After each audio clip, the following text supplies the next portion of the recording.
Hello everyone, thanks for coming back. Today we're making black Cell Activator from US Floetrol. And these are what we need, these ingredients: US Floetrol. I use line coat glue.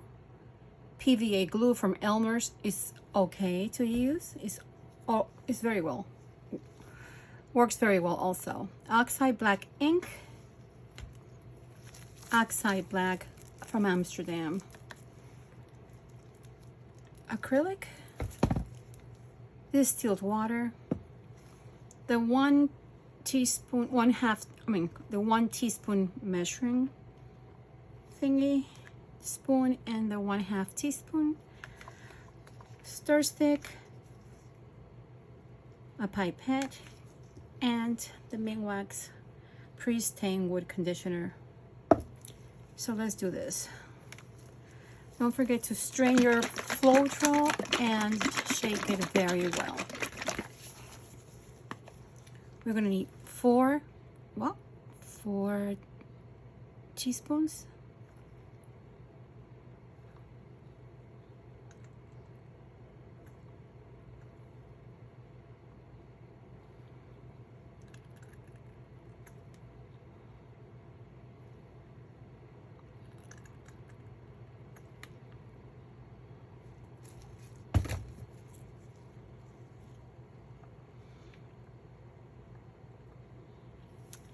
Let's add 10 drops of water.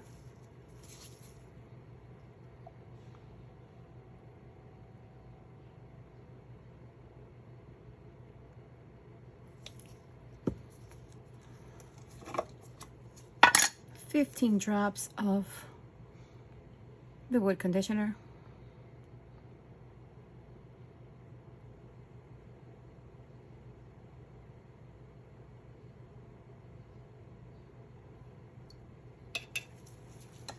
Okay. 1 full dropper of the ink. It could be Liquitex or Amsterdam, whatever you like. They both work.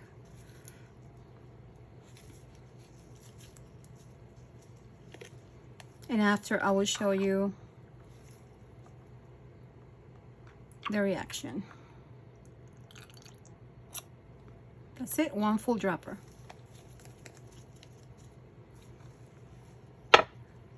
One-half teaspoon of line coat or PVA glue from Elmer's.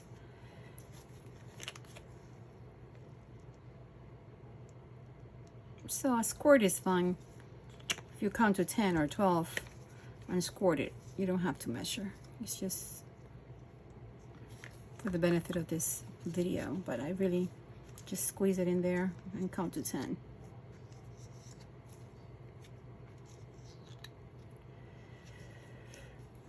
Okay. Now the acrylic.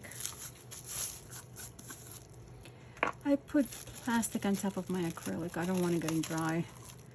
Too expensive to waste.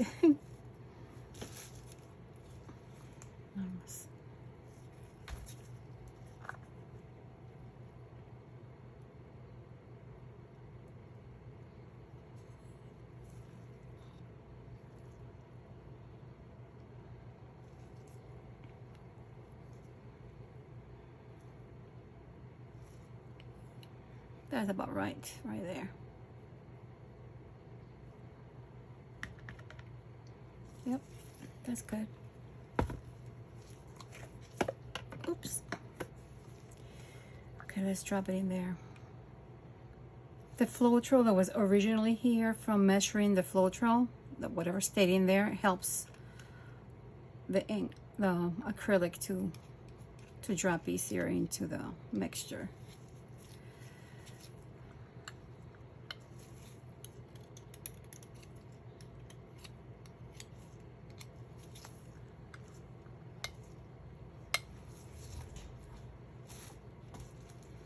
All right, so now we have everything we need here, and you need to stir this very well.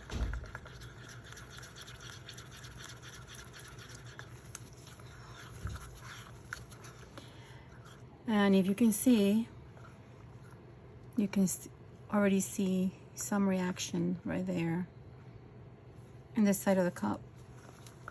Let's keep going. This is going to take a few minutes to mix very well.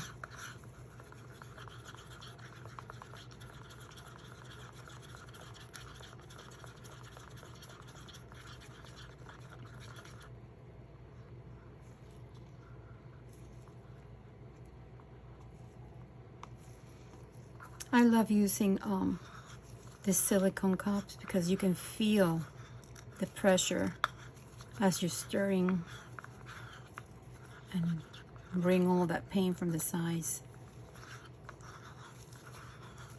away from the cup. And you can wash them and reuse them, or just let the paint dry and peel it off the next day. But I just love measuring. I mean, mixing my paints in silicone cups. It saves a lot on cups, and we use a lot of those. So let's keep our costs down so we can have more money for the goodies. Okay, let's mix just a little more. You really want to whip this. We need to incorporate all the ingredients, especially that oil. And by the way, this Ming Wax Pre-Stain Conditioner will not affect anything if you're going to resin after. It's not like silicone that you have to clean up at all. I have never cleaned up any of my coasters or anything. And I have never had any issues with having any reactions because of this Ming Wax oil.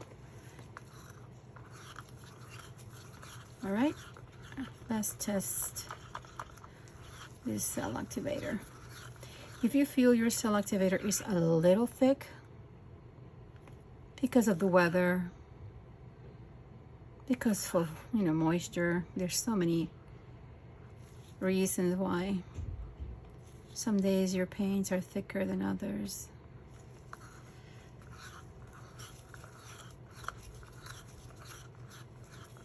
I think I'm going to add a few more drops of water.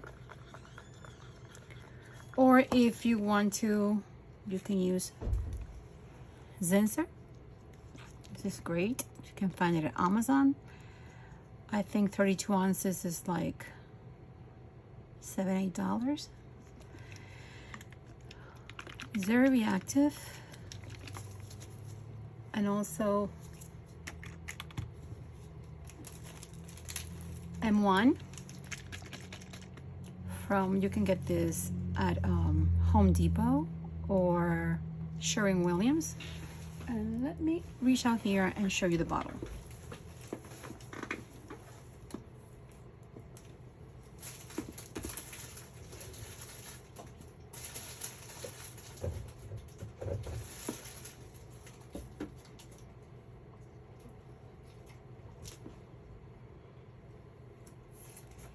Okay, I'm going to show you the glue that I use, everything that I use, okay?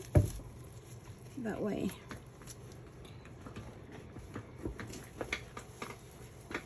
This is a natural pH bookbinder's wood, glue.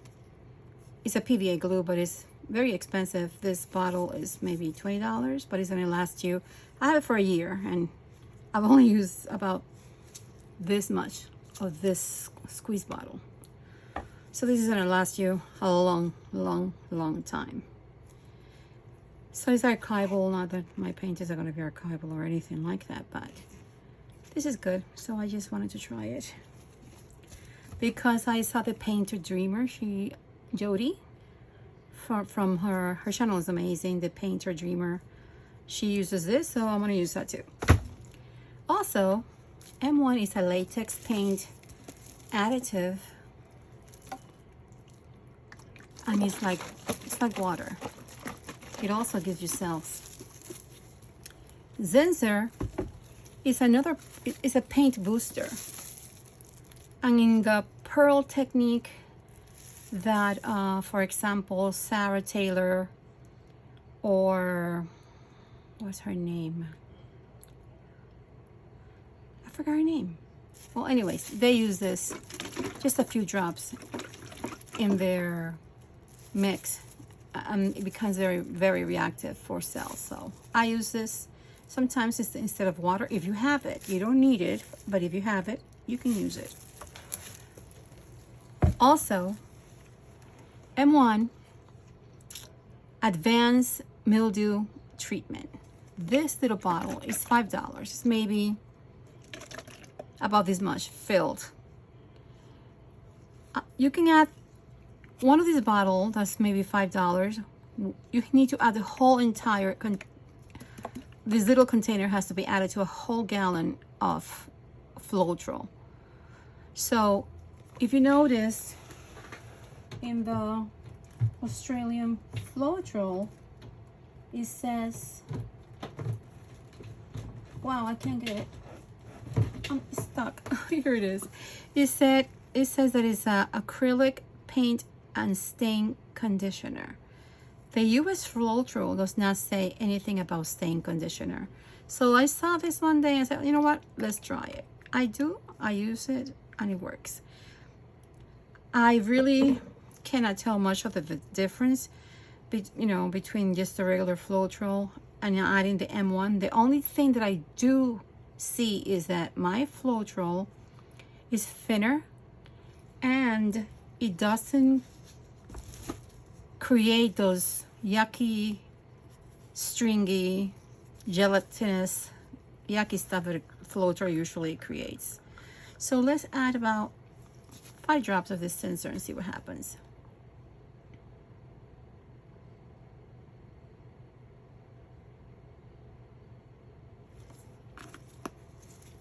Okay.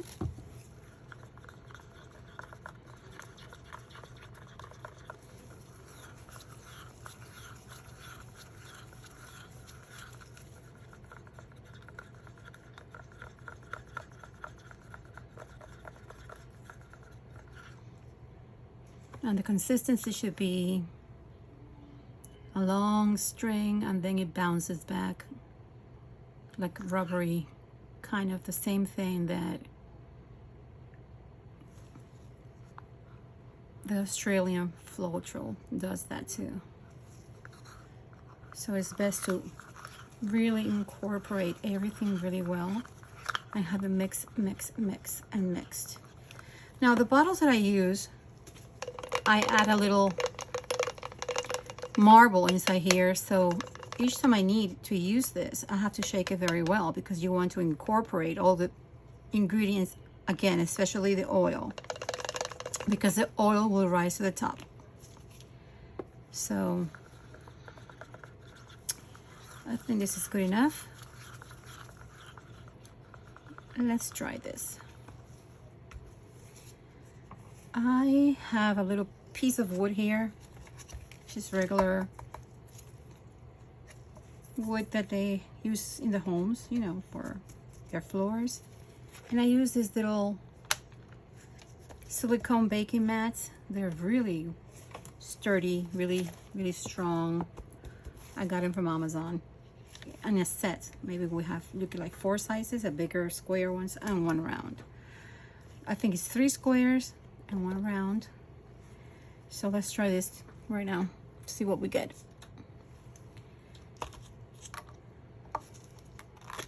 I like mixing my paint, so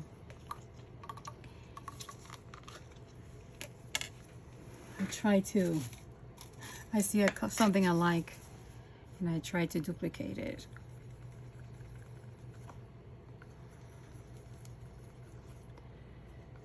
Let's go for this beautiful, kind of a latte, kind of a creamy color. I added some pearl white mica. Then I added burnt sienna and a little bit of peach mica to make this beautiful color right here. Very neutral, great for using a winter palette, you know, like an autumn palette. This is a rose that I created also. Mixing together all kinds of things.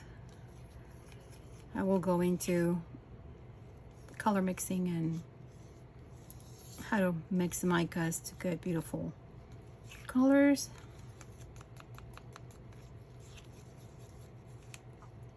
This is really pretty. And let's find something to give a contrast, something darker.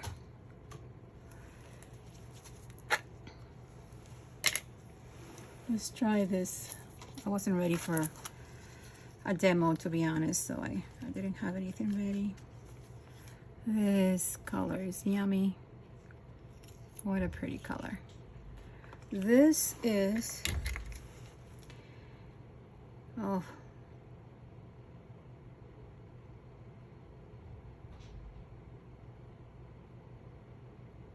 this is a resin that's called Purple Red from Resin and More, something like that.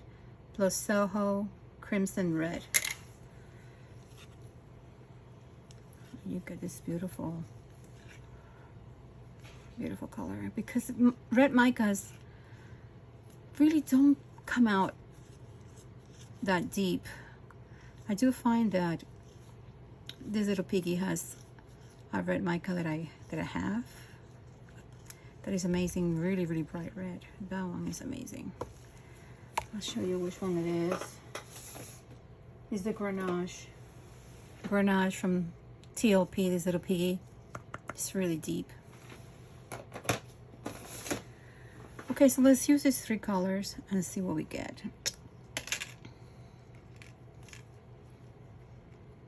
Okay. Let's do this.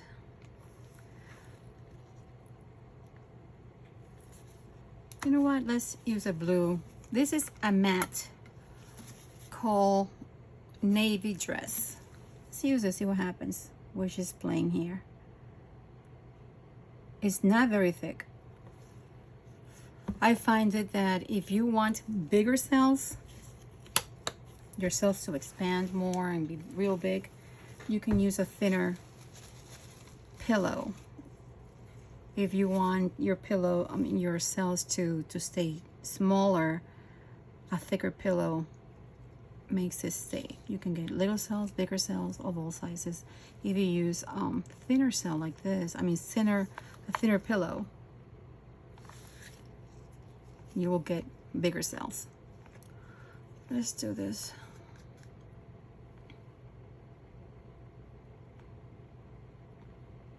Consistency is, you count to 1, 2, and it's gone. You want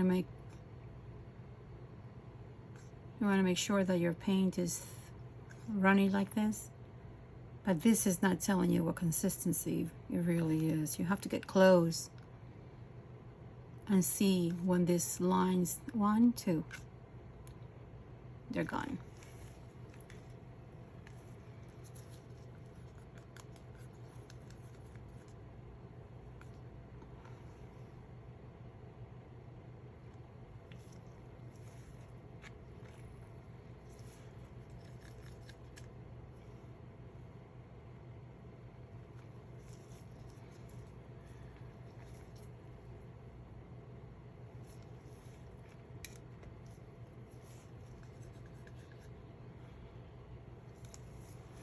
If you want to get those beautiful cells that you can see different colors inside the cells, if you pour your paint like this, you'll have a better chance of getting those peacock cells that have different colors inside of them. Let me see if I can have anything here to show you. Anything.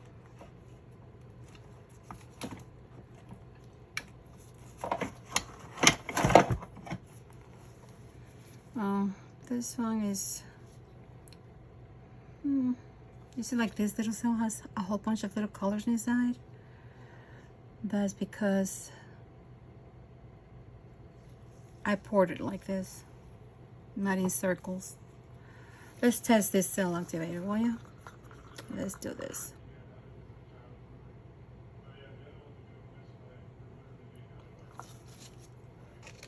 All right.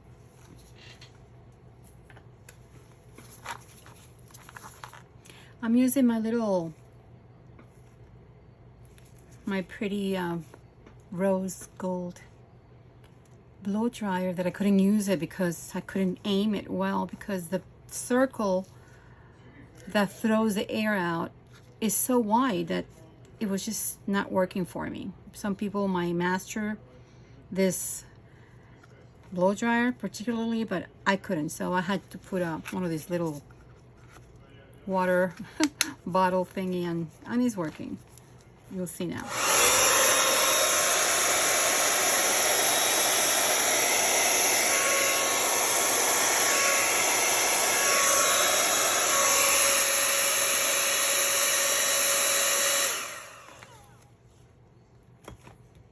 Now these are the cells you get without spinning. Once you spin, the cells will open up. Or, you need to spin and get the paint out of. You don't want to keep your paint thick like this. You need to spin it or tilt and get out as much paint as you can. So, because then overnight, this is going to come together, and this is going to take forever to dry, and you won't get the results you're looking for. What actually happens when you're doing an actual bloom is that you want the cells that come out on this. You get more cells and you see the lacing. You want the lacing to reach the edge of your painting like this.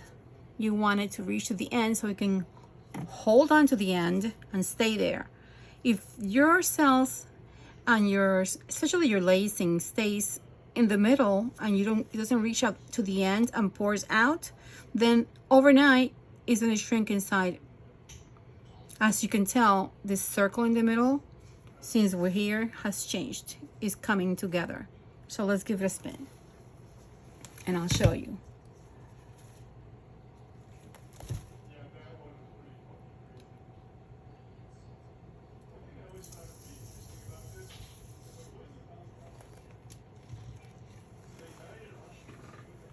So now we have, hope you can see, we have all those different color cells, and you can see that here in the center you can see a cell inside the cell, a little blue inside the pink, and then the beige that we used. And if you add white cell activator and black on top, then you will have cells that have white, black, and then all these colors. I really like using white and black together. Black alone is dramatic and beautiful also. So this is it. The results you get from US Floetrol is not liked by everybody, but for me, I like these cells. I think they're beautiful, and I really don't want to spend $100 and $200 in a gallon of Australian Floetrol. I mean, I do use it, and I will use Australian Floetrol for big canvases, but for little coasters, if you're just starting, if you're creating smaller things, don't waste your money in the US Floetrol. I mean, the Australian Floetrol if you're starting, because it's very expensive. And yep, this is it. This is the results you get from US Floetrol. I hope you like this video, and give me a like if you like the content, and please come back for more. I will have eventually, you see, oh my god, look at this pretty, these cells right here with a darker red surrounded by the beige, and look at this one. You have the red and the blue and the beige all around it. It's so pretty. Pretty. Okay, thank you so much. Thanks for coming. Please don't forget to subscribe and give me a like. Thank you.